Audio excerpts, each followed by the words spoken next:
जानेवारी 2024 रोजी अपात्रतेच्या याचिकांसंदर्भातला निर्णय आणि निकाल हा मी वाचून दाखवला आणि तो निकाल जाहीर केला। तो निकाल जाहीर केल्यानंतर आज 16 जानेवारी 2024 गेली 6 दिवस सातत्याने अनेक माध्यमातून अनेक लोक, विशेषतः काही पक्षाचे पदाधिकारी, कार्यकर्ते समाजामध्ये एक गैरसमज पसरवायचा प्रयत्न करत आहेत आणि म्हणूनच तो गैरसमज दूर करणं हे या संविधानाच्या हितात आहे, लोकशाहीच्या हितात आहे आणि सामान्य माणसाच्या हितात आहे। म्हणून ते काही गैरसमज जे आहेत, लीगल सबमिशन्स जे आहेत, त्या संदर्भातलं स्पष्टीकरण लोकांसमोर येणं अत्यंत आवश्यक आहे। म्हणूनच आज मी खरं तर या पत्रकार परिषदेमार्फत जी सत्य परिस्थिती आहे ती आपल्या समोर मांडायचा प्रयत्न करत आहे।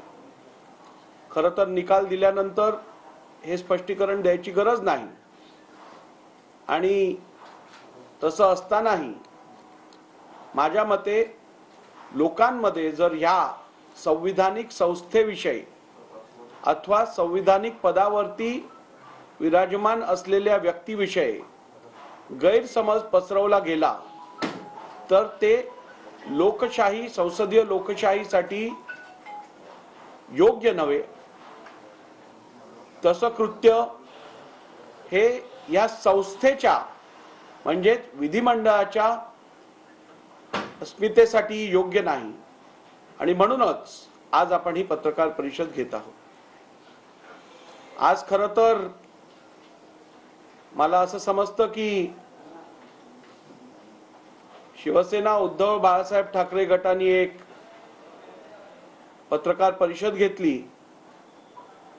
मला माहित नाही त्याला पत्रकार परिषद म्हणावं, दसरा मेळाव्याचं एक दुसरं रूप म्हणावं की गल्ली बोळ्यात होणारी भाषणांची मालिका म्हणावं। कारण माझी अपेक्षा होती की या पत्रकार परिषदेतनं किंवा या मेळाव्यातून कदाचित माझ्याकडनं काय चुकीचं कृत्य किंवा माझ्या निर्णयात काहीतरी चुकीचं झालं होतं का, काय घटनाबाह्य झालेलं का, नियमबाह्य झालेलं का, हे कदाचित दाखवण्यात येईल। परंतु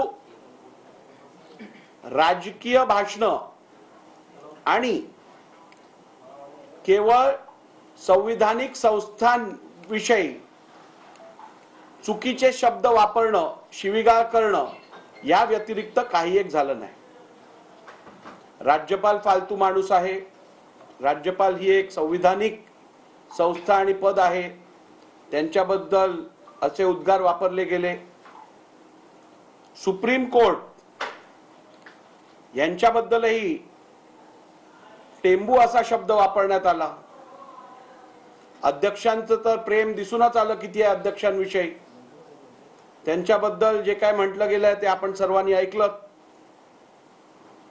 आणि इलेक्शन कमिशन यांना चोर वगैरे इतर काय काय जे म्हटलं गेलं ते मला वाटतं सगळ्यांनी ऐकलं। हे दुर्दैवी आहे की संविधानिक संस्थांविषयी कुठचाही आधार असो अथवा नसो असे शब्दप्रयोग करणं कितपत लोकशाहीसाठी घातक आहे याचा विचार आपण करू शकता। आणि ज्या लोकांना